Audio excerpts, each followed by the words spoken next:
السلام علیکم ورحمۃ اللہ وبرکاتہ۔ آج اپنی ماؤں بہنوں کے لیے ایک بہت اہم مسئلہ لے کر حاضر ہوا ہوں۔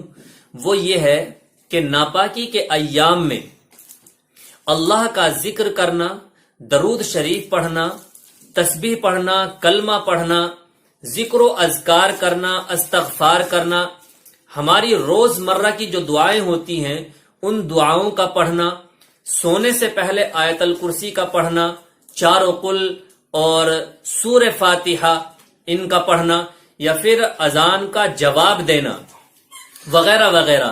تو ان تمام ذکر و اذکار کا کرنا کیسا ہے؟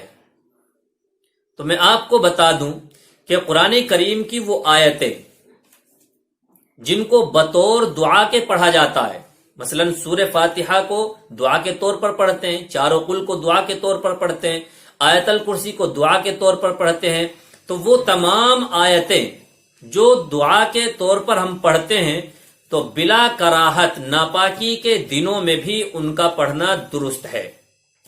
یہ فقہا نے اپنی کتابوں میں مسئلہ درج کیا ہے۔ اسی طریقے سے یہ سمجھ لینا بہت ضروری ہے کہ ناپاکی کی حالت میں قرآن کریم کا پڑھنا اور قرآن کریم کا چھونا بالکل جائز نہیں۔ ہاں، قرآن کریم کی وہ آیتیں جو دعا کے طور پر ہم پڑھ رہے ہیں ان کا پڑھنا درست ہے، ان کو آپ پڑھ سکتی ہیں، کوئی حرج نہیں۔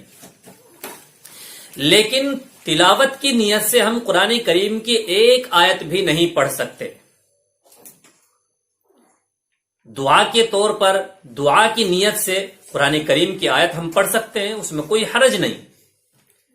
تو ناپاکی کے دنوں میں آیت الکرسی کا پڑھنا بھی جائز ہے، چار قل کا پڑھنا بھی جائز ہے، ہمارے جو بھی اذکار ہیں ان تمام کا پڑھنا جائز اور درست ہے، اس میں کوئی حرج کی بات نہیں ہے۔